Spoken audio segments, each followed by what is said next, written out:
All right. I can hear a thing. We're recording a thing. We are recording a thing. Again? What are we recording?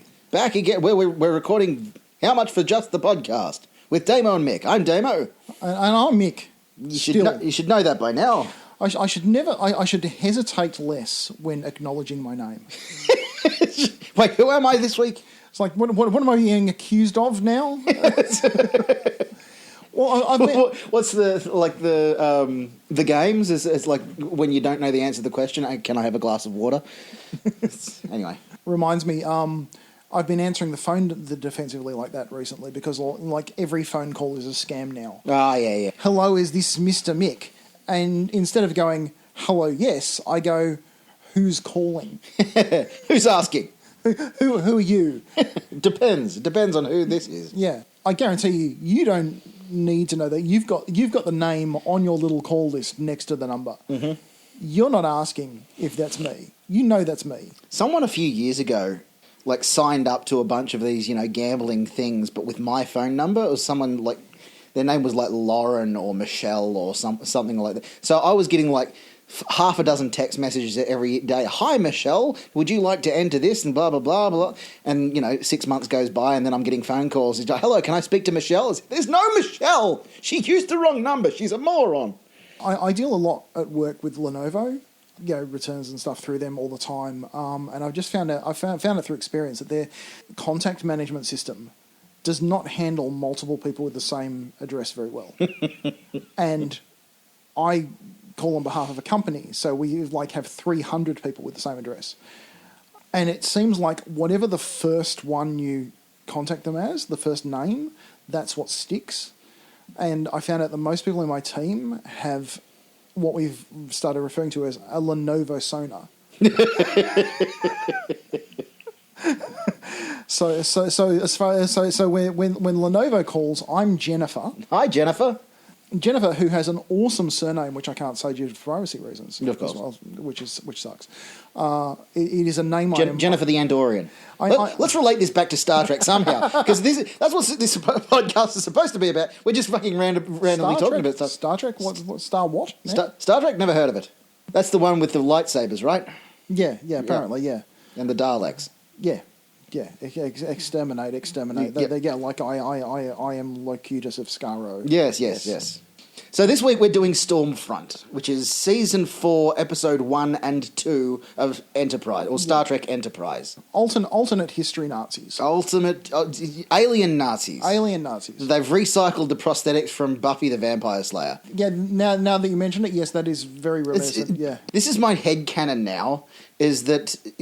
So we're skipping right to the end of the episode. Fuck it. When the lead guy, what's his name? Well, it doesn't matter if we skip right to the end because the episode never happened anyway. Yeah. So it's an alternate history that was negated, so you can't spoil it. It's great. Yeah. But so when the guy stepped into the conduit to travel back to the future, instead of traveling to the future, he travelled to the Buffy universe and became the Master from Season 1. The Master never had a name. Maybe his name was that guy. Fuck it. Yeah, it was something that sounded like I'm looking it up. It sounded like a 70s sci-fi movie villain. Vosk.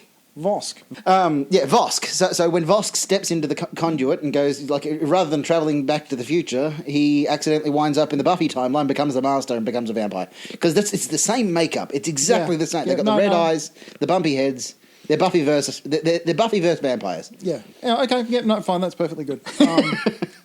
This is canon now. This is canon. I should set up the page for the things that are canon now. That we've decided. The things that we've decided. The things that we've changed. Riker gave handjobs for nickels in 1860. That's the one. Yeah.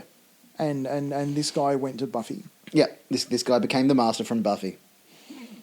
Totally. Yeah. Why not?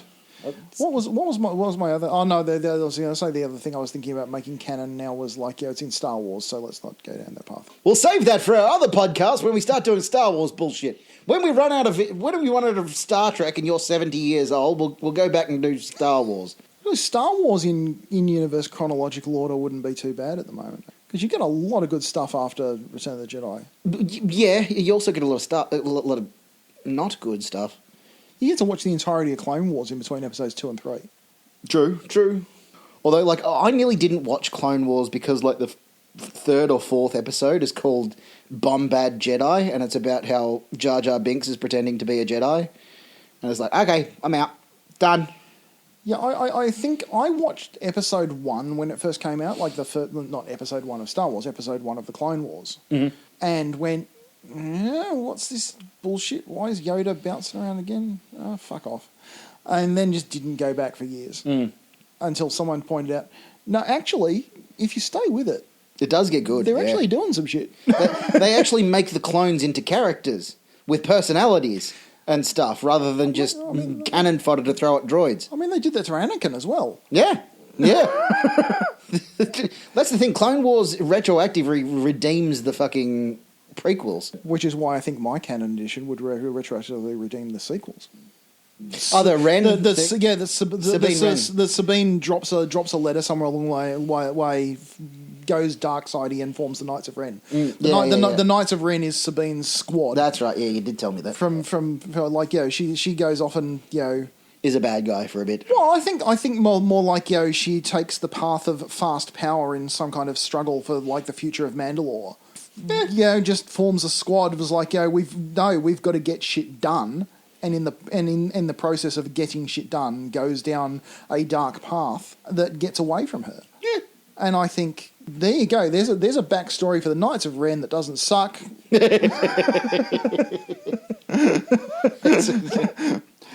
mean, like anything's going to be better than the actual. You're welcome, Dave. Just send the check in the mail. Dave Filoni, call us. We got some ideas, mate. But seriously, if Sabine isn't at the forefront of the whole reclamation of Mandalore thing, with a darksaber in her hand, I just don't want to know. Yeah, that's fair. What was that other show that we were supposed to be talking about?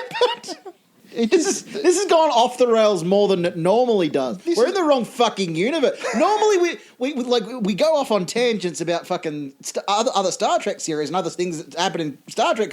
We're in the wrong fucking universe. We're in the wrong galaxy. Not just 1944. Well, actually, maybe if we're talking about timelines and in-universe chronological order, maybe we should have started by watching Star Wars. All of which happens before any of Star Trek.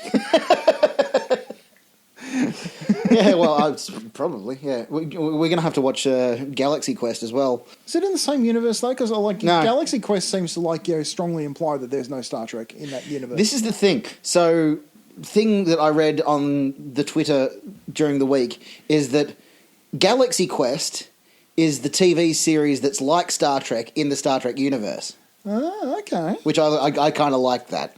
Which is like where I would have liked to perceive Lower Decks' position. I think we mentioned this last week. Yeah. It's just like I would like it to be Lower a Decks. show. Lower Decks tonally doesn't really work for me in the main universe continuity. I think they did a fabulous job of merging it with live action in Strange New Worlds. Fantastic job, but still the series as a whole, as much as I enjoy it, I don't think quite works as a Star Trek series in canon. Well, in fairness, tonally, Star Trek's been all over the place a bit. You just look at the most recent season of Strange New Worlds. It's like one really heavy fucking dramatic episode, where the Doctor's wrestling with war crimes, and then the next episode, it's a musical, and then the next episode, it's fucking a big dark episode of big high stakes and death, and the next episode, time travel shenanigans. I always had this problem. I think I expressed it as the Q problem. It's like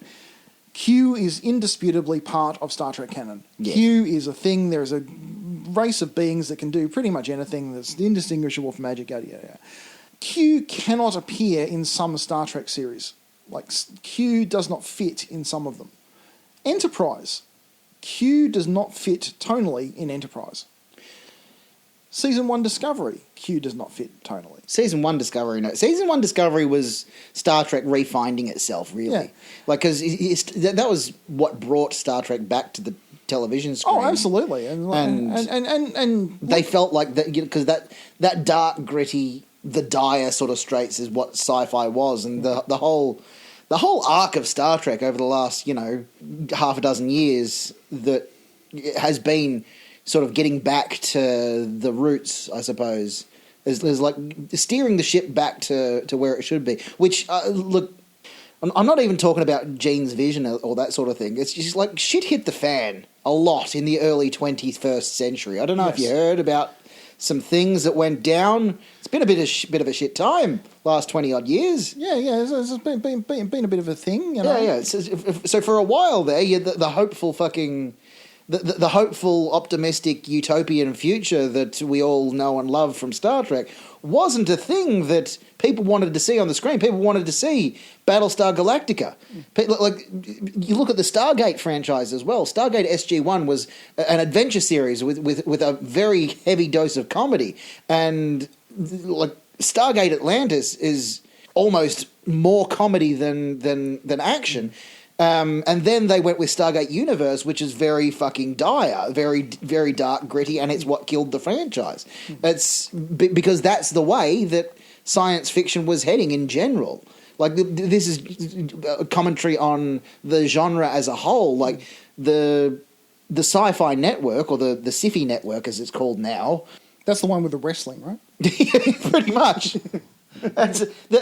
They went away from making scripted shows and went to making, you know, fucking Ghost Hunters and that sort of show. But like when they did make science fiction shows, it wound up being, you know, these very dirty universes filled with, you know, criminals and underhandedness and horribleness, and like you got like that one with Aaron Ashmore, what I forget what it was called, and you got The Expanse, and I love The Expanse, don't get me wrong, but it's very much not the Star Trek future that we grew up with, because that's not what people wanted to consume.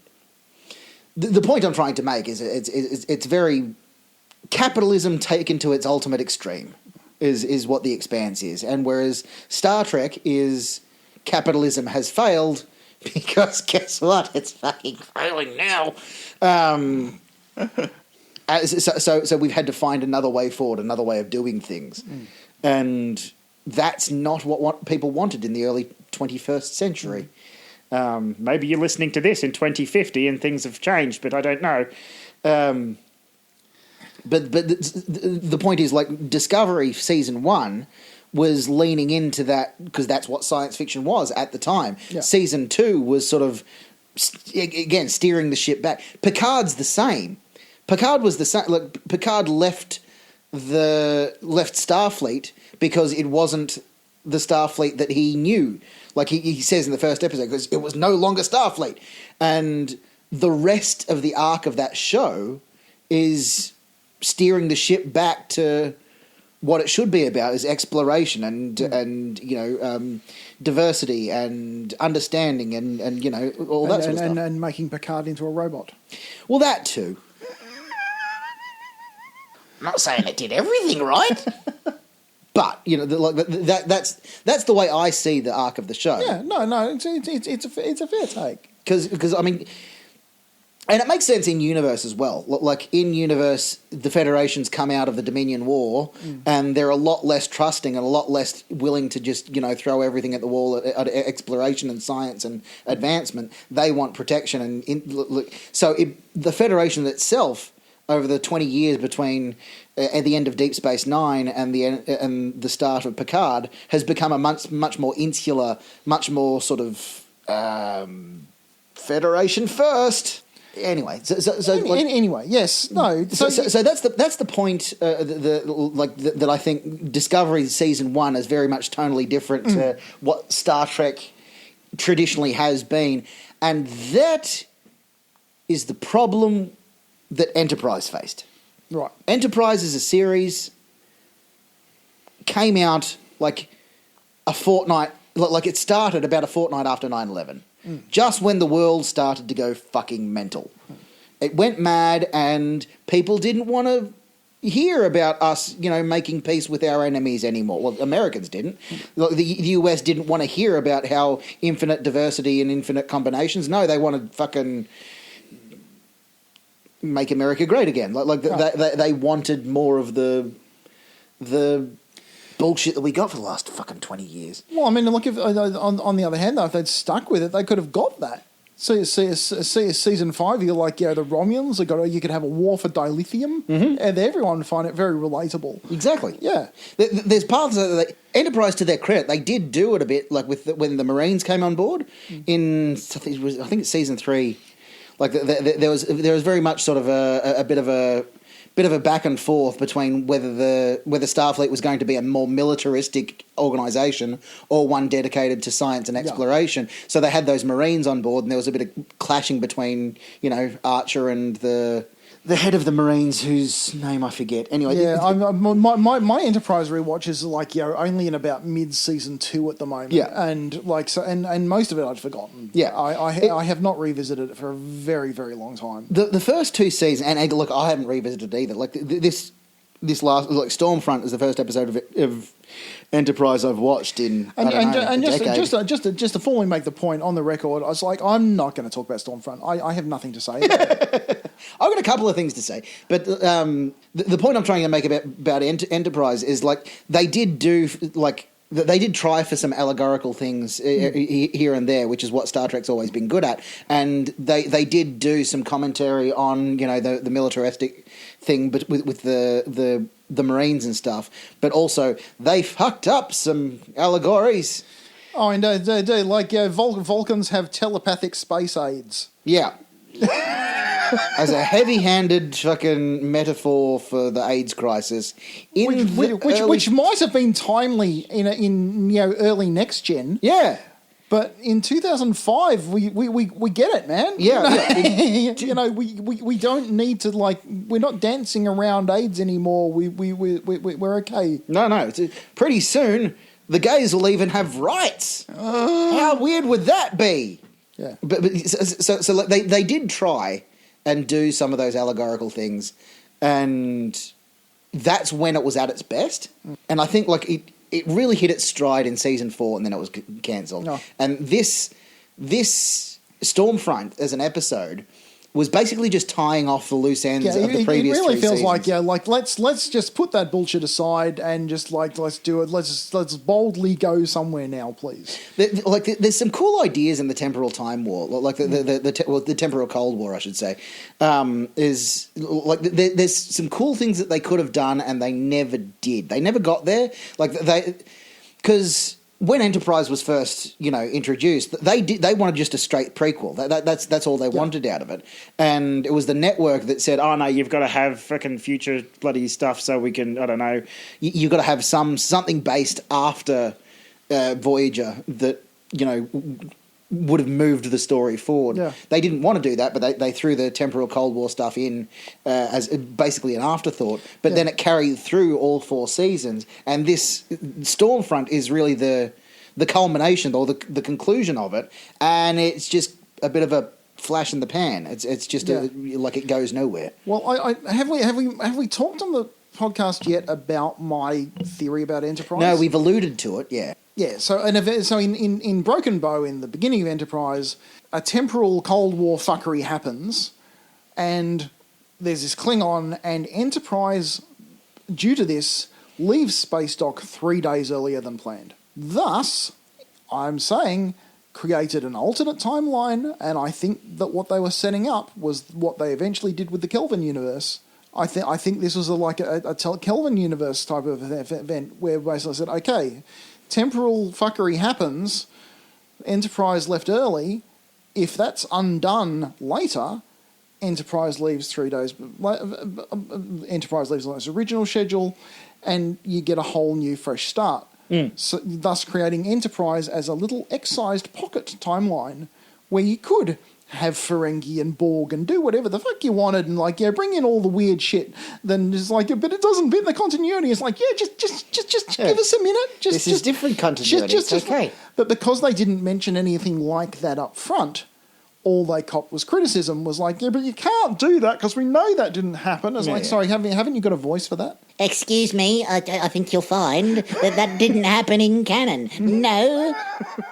There we go. Excuse me, in Season 2, Episode 34... No, wait. Season 2, Episode 15 of Next Generation, it clearly states that there was only 5 ships called Enterprise. See, say what you will about the Kelvin Universe films, whether you think they're proper Star Trek or quality-wise or not, the mechanic by which they set them up was brilliant. Yes. The whole, like, they did it perfectly in universe, consistently just paired themselves off a little pocket timeline to have some fun in, make some movies in, and everyone has a good time. Characters that we recognise, but they're doing things that we know the characters didn't do because they didn't do it in the original universe, but they're doing in this one because, action-packed, motion blockbuster. And it doesn't affect your primary canon in any way because we paired it off. Completely agree.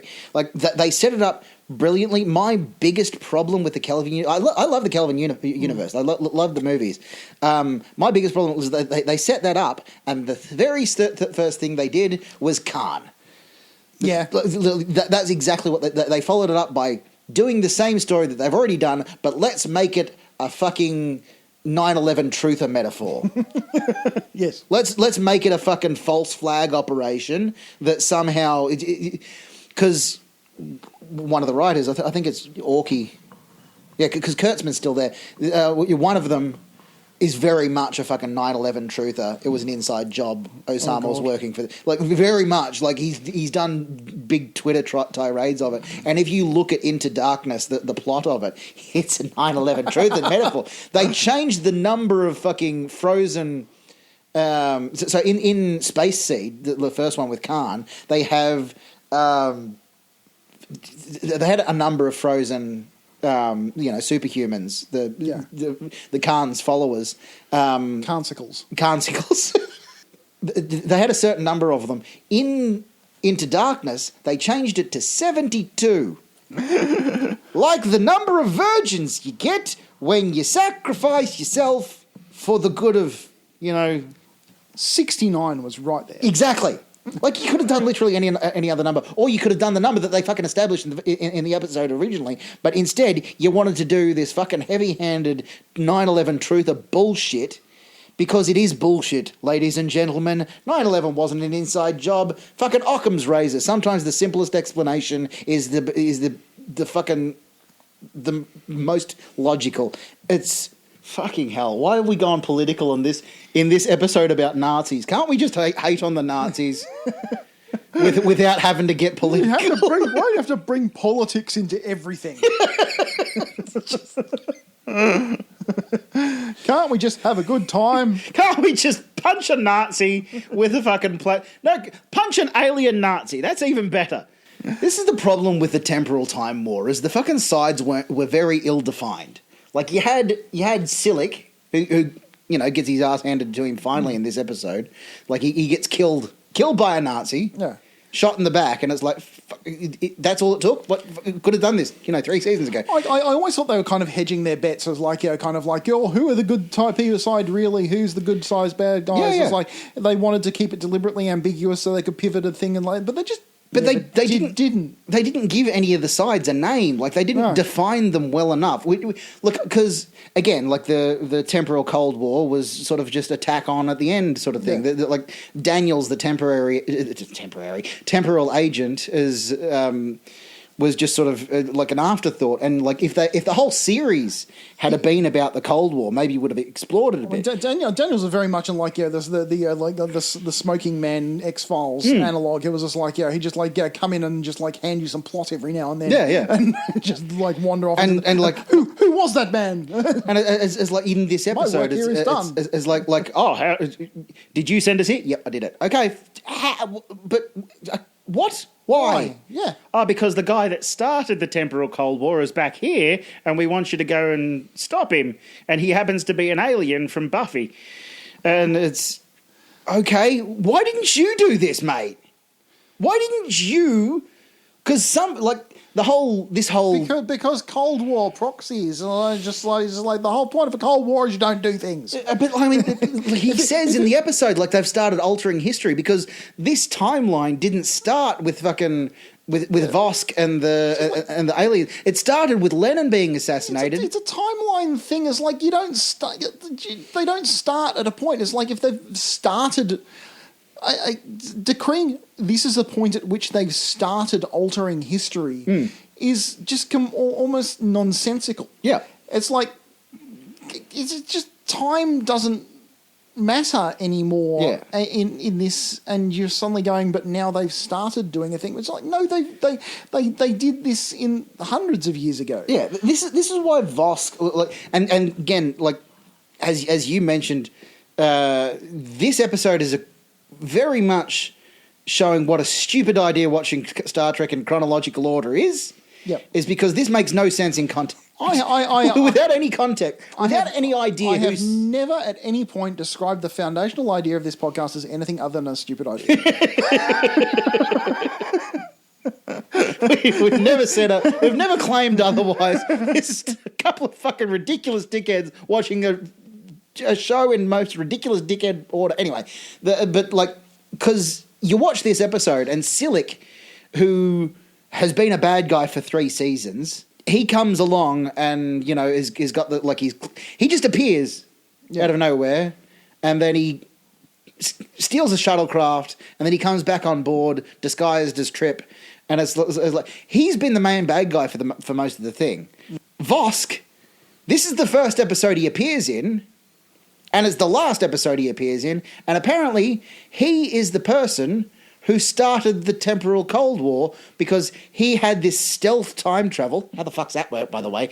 Stealth time travel, went back to World War II for reasons, and by him going back to the future, that's what started the temporal Cold War. You know why he went back to this point? He was hoping to meet Edith Keeler. He's about 10 years too late. She's dead. Well, no, like this thing is like that was his intention, but Kirk put paid to that, so his plan went awry. He was trying to go to the original timeline before they rescued Bones, where Keeler lived, and he missed. I hate that. I hate that. Don't like that at all. No, not accepting. Also, like, because this timeline that he's in was started in 1914 when Lenin was assassinated, which stopped the communists from being communist, and therefore the Nazis didn't see them as a threat, and that allowed them to roll over fucking Europe and then take over America. Yeah, so that was the mechanic, wasn't it? The communists weren't communists. Yeah. So I guess Germany had somebody assassinated Lenin. Lenin never wrote the Communist Manifesto. That's Marx. Marx? Marx wrote. Oh, Marx wrote. Fucking, I'm an idiot. Anyway, someone has assassinated Lenin. One of the leadership figures of the Communist Party, yes. But I mean, that's what fucking Malcolm says, is that someone assassinated Lenin in 1914, therefore Russia never became... the revolution lost momentum. Yeah. I think it was the thing. It was like the revolution didn't get sufficient momentum. Presumably there's still a Tsar... and agreed to a nice little non-aggression pact with that nice Mr. Hitler next door. Would they have? I mean, no, because Vosk mentions that they're occupying Moscow, so they have invaded, but like the Russians weren't as mobilized as they could have been, so they didn't just throw people at them as the Russians were wont to do in the World War II. I suppose the theory is that there wasn't this idea of communists, the communism of early 20th century Russia is that all the people are just cogs in the machine and they're all the same, so we can just throw as many soldiers at the fucking bad guys as possible. Also, they've still got to get to Moscow in winter. I don't know. That's the thing that stops people. That's what stopped Napoleon. Yeah. Is getting to Moscow in winter. It's like, let's march to Moscow while it's snowing. It's a bad plan. Yeah. It's a bad plan. Future dictators, take note. Yeah. No need to come back in time for that one. No. Yeah. So Nazis, wrong timeline. Who cares? Honestly, it's just like it's all going to get put back as it was at the end of the episode. As soon as you saw an alien in a Nazi uniform, you think, okay, yep, this is all going to get undone. Yeah. Because guess what? That didn't happen. Which, like, it's fine. Like, I don't mind doing those sort of storylines. They can, mean a thing. But the whole 2-part episode was just designed to wrap up all of the temporal Cold War bullshit in one episode, because they tried like, it started out as, you know, a backwards idea, and they tried a couple of times to pull it out of the bin and stop it from being on fire, and they kept failing, and so this was just them going, okay, we're done with that now. Move on. I don't mind the fundamental idea of, like, at the end of the Cold War arc is where you come to the beginning of it. Yes. That's fundamentally fine, but just creating a whole new person in there seems ridiculous. Yeah, having Vosk. I mean, because you've watched a lot more of Enterprise than I have in recent years. Yeah. Because you're halfway through season 2, like you said. The Silik's benefactor. I'll tell you though, I'm falling asleep during a lot of episodes. Okay, maybe you don't. A lot of episodes of season 1 and 2 Enterprise, I've seen about the first half. Yeah, and then I've just like realised I've nodded off, and because I do tend to watch them late at night. It's like the last thing. It's like, okay, I'll chuck on a thing. I just need a thing to chuck on while I'm just doing my bits, and I was like, I'll tell you then. The idea of the person who's giving Silik his orders, like their faction in the Time War, is that he can project his image into the past, but he hasn't actually travelled into the past himself. There was a fan theory that was almost made canon a couple of times, was that benefactor was future Archer. Like it was Jonathan Archer, or an Admiral Jonathan Archer from a future timeline that was giving Silik his orders. Yeah. So he wasn't necessarily a good guy or a bad guy, but he was mostly a bad guy. And then he got killed by Nazis, and then it's over. Yeah. There's lots of time travel shenanigans and fun things that they could have done with the temporal Cold War, and they just never did, whether it's through network interference or just a lack of a lack of foresight or whatever. Doctor Who's done a lot better in recent years because it's strictly speaking a time travel show, and they didn't want to do a time travel show. Yeah. Enterprise didn't want to be just the time travel Star Trek, but it wound up being sort of the one with the temporal Cold War. And the ridiculous things. Oh, I'm sorry. There's some tragically bad episodes in there. as opposed to Angel 1, as opposed to... Angel 1, that got dropped in Lower Decks. It did. The last episode, they're coming from a party on Angel 1. The thing I love, like the Betazoids from the last episode of Lower Decks, is that they're all like old age, horny, like party animals, and I like the idea that Luoxana wasn't just an outlier. Like that's just what they're like. Oh no, That's just what Betazoids. No, that was absolutely established even in Next Gen. There's like there is a point like a Betazoid woman's life where like the sex drive just goes just through the roof. Yeah. It's like that is a known characteristic, and it's like I was kind of expecting them to go to that with Troy during Picard at some point. Yeah. It's just like yeah. Yeah, it's like the Vulcans do Ponfar every 7 years. The Betazoids wait 50 years and then just do it the whole thing. Let's get it all out of the way at once. But yeah, no, like the Angel 1 reference in there was like, yeah. That's what I love about Lower Decks, is you can enjoy it on face value. Like, I've got a friend that watches it that doesn't know Star Trek as well as I do, and she enjoys it on face value. But you and me, who have watched it all, are getting those little references like that and the like little background props, or there's there's a little salamander in the background. Yeah, look at the salamanders, or the fucking the one with Rutherford a couple episodes ago. That tube with the lights that they used as a prop like a dozen times. Yep. They had that in the background, and then like the new ensign just puts a third light on top, and it's like, oh my god, it's another tube. So, anyway. Again, and this is why I think I would love it if it was like an in-universe show rather than a part of stuff. Yeah. Again, I would love to be like this is how the Federation mocks itself. Yeah. Yeah. This is someone's holodeck program. Well, just like this is an entertainment thing. It's like, just someone. This is just produced entertainment. I was like, you can't, it can't all be like string quartets and Shakespeare productions. Someone in the 24th century is probably still going to be wanting to make cartoons. Yeah. That's Data's poetry. Can't all have slam. Again, slam poetry is the last episode too. Like it's just, okay, this is what we do in our spare time. Fucking hell. Somebody call the Klingons. I want to insult someone. And Enterprise has been to Risa. That was a few episode arc of almost a comedy of errors. We're trying to go to Risa, but things keep stopping us. Just like, are we ever going to get to Risa? It's the spoiler. They did. And shenanigans ensued. It's Risa was the Enterprise equivalent of Tahiti from Red Dwarf. And when they finally get to Risa, it's like the setups were just Fiji. the setups were so clumsy. Archer's in his apartment on Risa, and out on his balcony, overlooking the balcony of a beautiful, age-appropriate woman, also in her back balcony, and she too has a dog. Of course. I'm fairly certain the Risa Tourist Board just does that sort of stuff. Yeah. Like there's some fucking... Maybe it was actually a set. Maybe in the episode it was part of it. I think that was one of the ones I fell asleep during. It was entirely possible that was a deliberate... That was an actual setup to trap Archer to do something. It's like, I can't recall what actually happened in the rest of that episode. So maybe It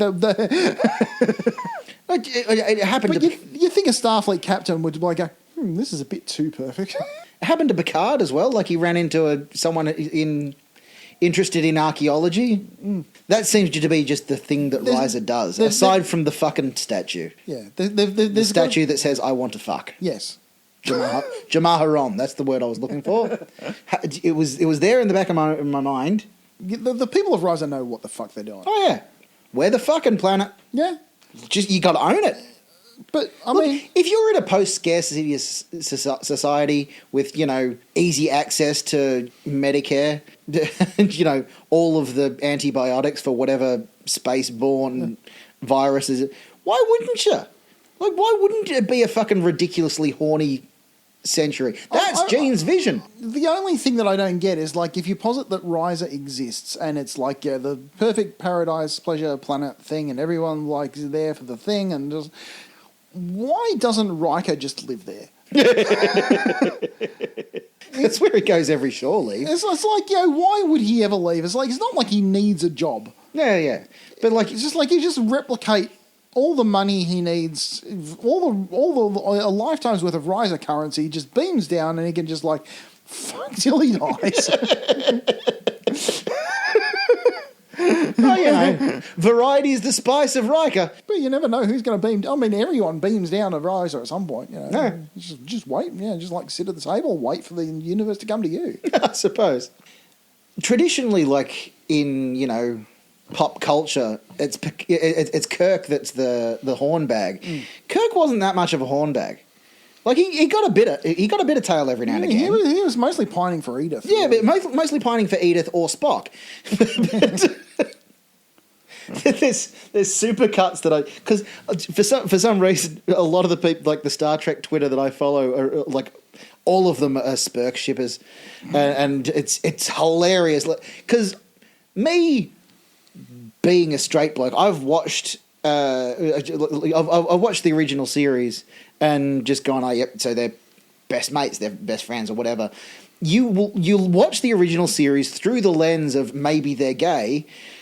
And it's a whole different fucking show. It's given me so much joy rewatching episodes, just like the look here and there, or the little comments that Jim says to Spock, and it's a whole different fucking show, and I love it. Like to have watched all of it, before and just sort of know it in and out, to watch it again through new eyes is just magnificent. Chef's kiss. Like if you don't know about the Spirk shippers.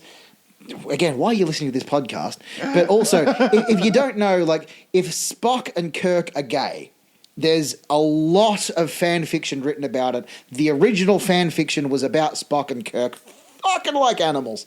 A lot of the the letter writing campaign that saved Star Trek back in the day was from, housewives that had written fanfic about Kirk and Spock fucking. It is an ingrained piece of Star Trek lore that they are basically in love. No. Even in the novelization of the motion picture written by Gene Roddenberry himself, there's little nods to it, and he did an interview as well somebody asked him the question about the relationship between Spock and Kirk, and he's very diplomatic about it. He doesn't come out and say, because it wasn't accepted at the time. Yes. But he did say something along the lines of, if it's acceptable in the 23rd century, then yes. Basically, go for it. Yeah. It's never sort of 100% established, but there's also, Shatner's a big opposition to the Spirk shipping because he said, I never played it like that. Then why are you looking at me like that? Why are you giving him the bedroom eyes every single scene? Why are you strutting around in the low-cut blouse? But come on, Jim, walking around dressed like that, you're just asking for it.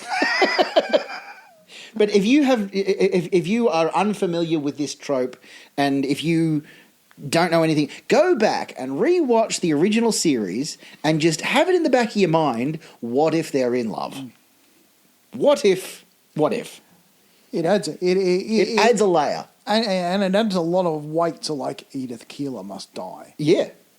That's the thing. In the script, that's not a conclusion he's reached. That's a promise he's made. and he says Edith Keeler must die immediately after Jim says, "I think I'm in love with Edith Keeler." He said, "But she must die." There's no hesitation, but it's just that. Yeah. It's I'm in love with Edith Keeler. She must die. Those are the two sentences. Anyway.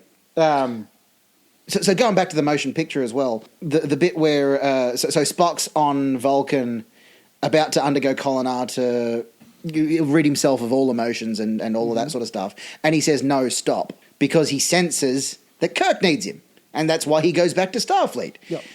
Then there's the handholdy scene, after he mind melds with V'Ger, of this simple feeling, that bit, there's stuff written there that is very difficult to interpret as anything other than romantic after you see it.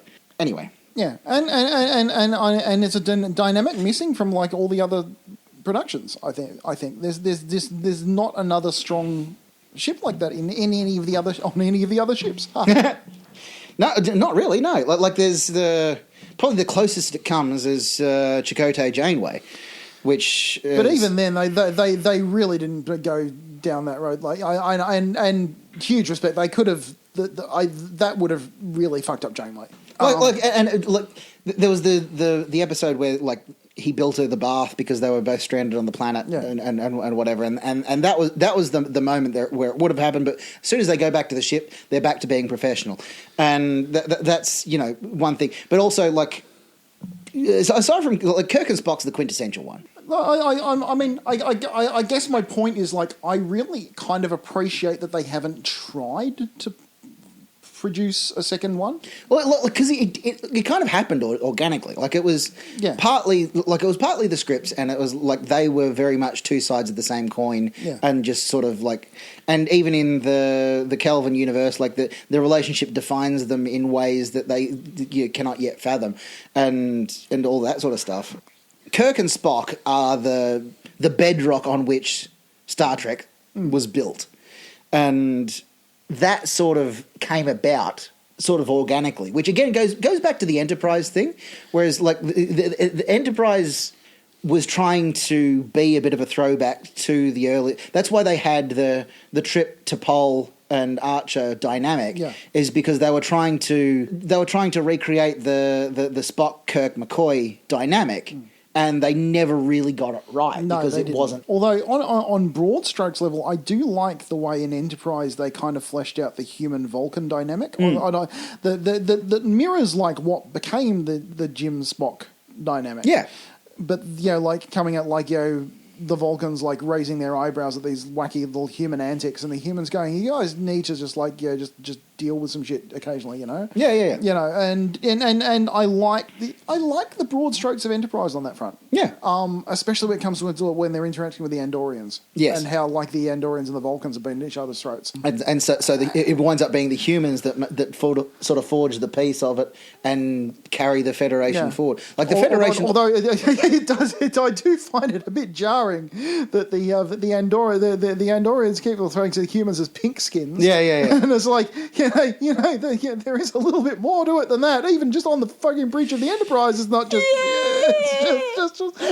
Have you met Travis? He's right there. He's sitting right over there. Same species. He's one of us. You gonna call him a pink skin? Call you blue skins? No. I suppose, because they have the Enar as well. So it's like the Andorians, who are white skin, basically. Yeah. But anyway, we don't talk about them. Apparently, one of them was the fucking chief engineer of the Enterprise, but we don't talk about him. Okay. Chief engineer of the Enterprise. Come on, might as well be the drummer from Spinal Tap. Yeah. But I am interested if that is that what they're doing? Are they doing a thing? I guess we just have to wait for like season 3 to find out. Well, they've got Scotty in now. Like Scotty's just been introduced. So introduced, but it's not. He's not going to be. You don't become chief on your first day. No, true.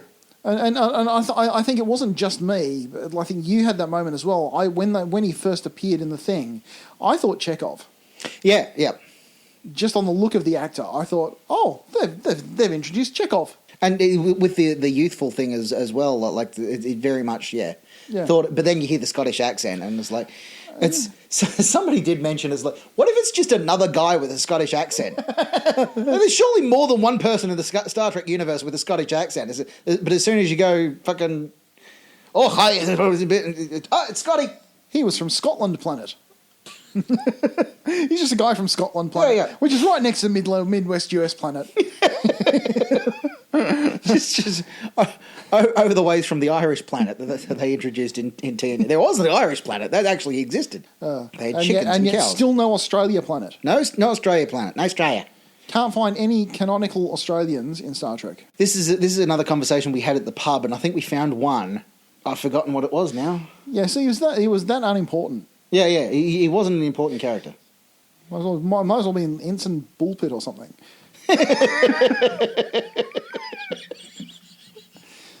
Oh, that would be glorious. No, not a single overseas viewer listener. No single overseas listener is going to understand. And please don't look it up. Yeah, it makes us look awful.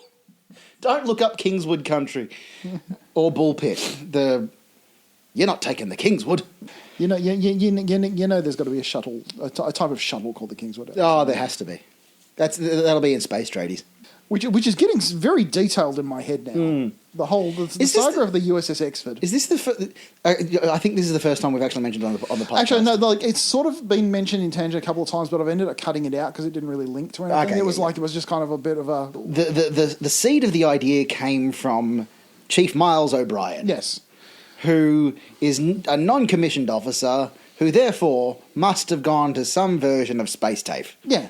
Absolutely. TAFE being the Australian Trade School. Yes. Yeah. So basically, he did not go like to officer academy. He did not like He wore high vis and steel cap boots, and learned did a certificate 3 in transporter maintenance. Cert 3. Not even a Cert 4. Don't even need a Cert 4 to be chief. Cert 3. There you go. I'm gonna try putting a little sound effect where we do the little section. So Stormfront. Stormfront is over. Stormfront, like it was a like the Nazis itself. The temporal Cold War contained the seeds of its own destruction. No, or they just eliminated the seed before it started the. Well, that's the thing. It's like if this ended the temporal Cold War by eliminating the beginning of the temporal Cold War, then the temporal Cold War never happened. So the Enterprise left the space block on time and never got involved in the temporal Cold War. So Archer never went back in time and defeated the guys. So the temporal Cold War did continue. So the Enterprise did leave earlier, which meant that Archer did stop it. I'm just going to have to reset Mick. Has anyone got a pin? I've got to find the little hole to put the pin in to reset him. He's stuck in a loop. Yes, like it's time travel fuckery is always going to have, paradoxical shenanigans, and that's all fine and good. Like I quite like that about time. This is why time travel stories are my favourite. Like the this is why I'm a big fan of Doctor Who as well. Like I like time travel, and I like those sort of conundrums that are, if you go back and impregnate your own grandmother, and you don't do that. Don't do that. Have you read anything by Connie Willis? No. Or you need to get into Connie Willis in a big way. Connie Willis wrote Connie what? Willis writes these wonderful Oxford time travel. It's set in the not too distant future in the time and based around the time travel department of Oxford University. Okay. Yeah, anyone listening, Connie Willis, if you're into time travel, Get amongst it. Connie Willis is what you want to be reading. If you like science fiction, You might also like. you might also like. I could get a job as an algorithm. That's the true secret behind the algorithm. It's not actual computers recommending your stuff. It's just some guy going, Oh, he liked that. I'm going to put it. back to Enterprise.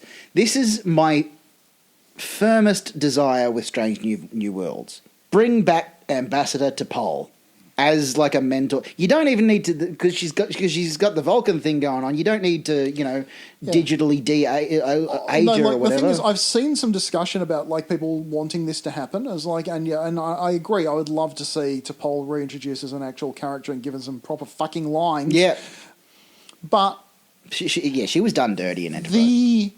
A major point of contention I've seen mentioned a couple of times, and I kind of agree with, is that Jolene Blaylock does not look old enough yet. 20 years later, You would not be de-aging her. You'd have to age her up. No, that's what I'm saying. You like. But she's Vulcan. Like, that's I fine. know, but I'm saying, like, they're saying, like, what we know about Vulcan lifespans or where she should be as a Vulcan is, like, her human look. Yeah, she's involved in some Dorian Gray compact with someone, and it's just like, there's a photograph in an attic somewhere that's in bad shape.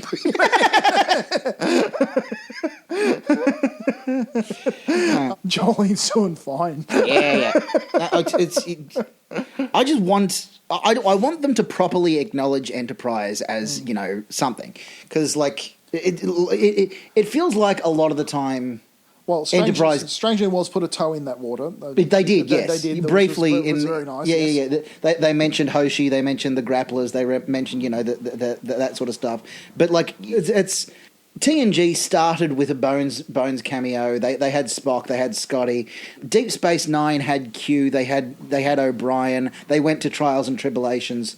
Voyager had George Takei in it, and they did the time travel episode with Captain Geordie, the Timeless, and that sort of thing. Enterprise had a brief cameo with Zephram Cochrane, and that's all that they really had to connect to the rest of the... was that one with Riker and Troy. Except for the final episode. Except for the final episode, which was a holodeck episode, which was fucked.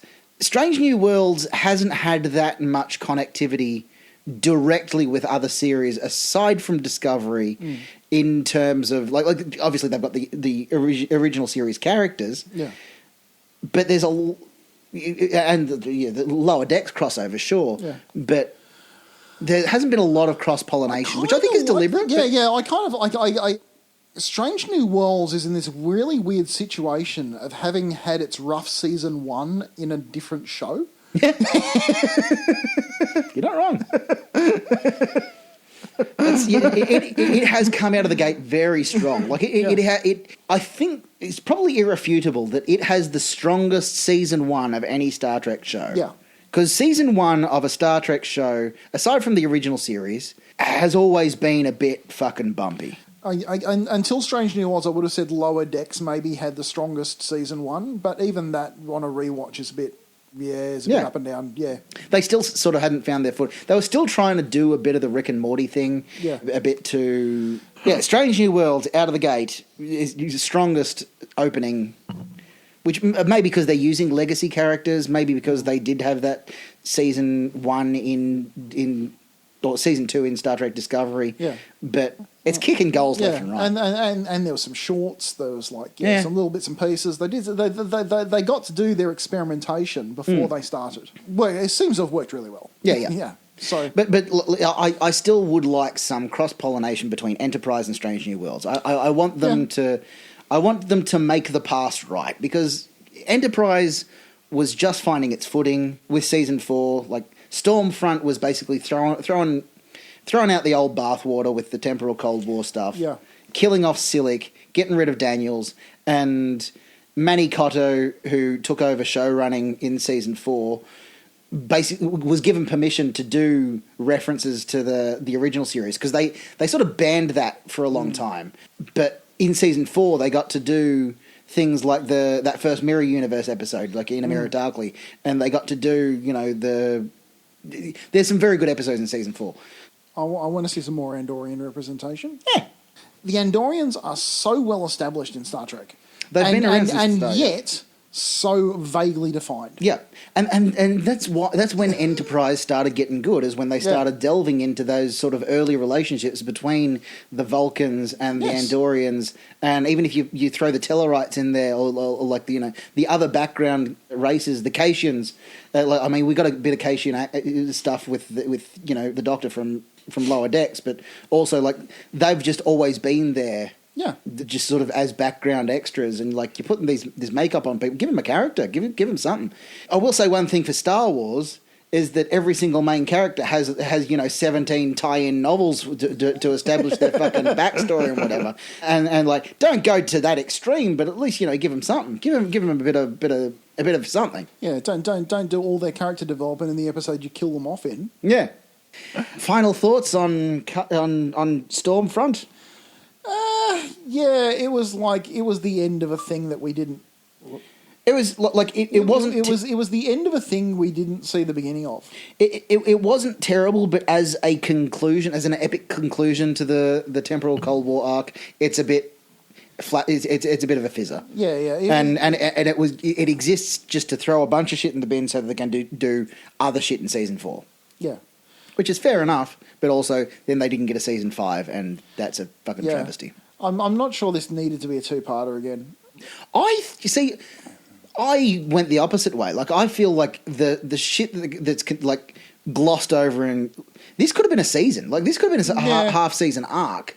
They're stuck in the past and they've got to fight Nazis. Like there's ways that they could have done this that are a lot more fun and a lot more sort of timey-wimey, wibbly-wobbly. Like Year of Hell. Year of Hell should have been a season. Year of Hell started off as like a whole season plan, went down to a 2-parter that they wound up erasing from existence anyway, so nothing in it happened. Which was, this is the same sort of thing. Everything in this 2-parter didn't happen. Yeah. It all just gets fucking somebody presses the reset button at the end.